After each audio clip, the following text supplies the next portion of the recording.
بۆیە هەنگوین نەک هەر ڕێ بە گەشەکردنی سەرەتانەگرێ، ڕێ لە دروستبوونی سەرەتانی شەکری بە بەقووەتکردنی مەناعی لاشە. بۆیە ئینسان زۆر پێویستی پێیەتی و مەفروزە ئینسان زۆر بیخوا، چونکە لەسەر هەموو ئاستەکان ئیشەکە بەڕاستی. بەڵێ ئایزەکانم، بەڵام هەنگوینەکاتان لێبێ بۆ ئینسانێک کە شەکری هەبێ، هەنگوینێکی شیرین باش نییە، ئەبێ بەپێی ڕێنمایی دکتۆر یاخود بەپێی ڕێژەی شەکری خۆی ئیسفادەی لێ بکە و بیخوا. بەڵێ ئایزەکانم، هەنگوین ئەمڕۆ نەک بۆ ئەمە، حتا بۆ چارەسەری قورحەی ناودەم و ئیلتیهاباتی ناودەم و بۆ دژە بەکتریا بەکارەهێنرێ. حتا ئەمڕۆ ناو دکتۆرەکانە باوە دەرمان دروست دەکەن.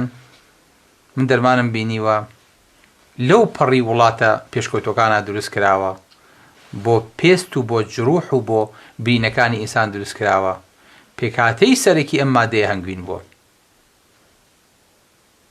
شەریکەکەش نیشاردێتەوە کە فیانەن هەنگوینم تیا بەکارهێناوە.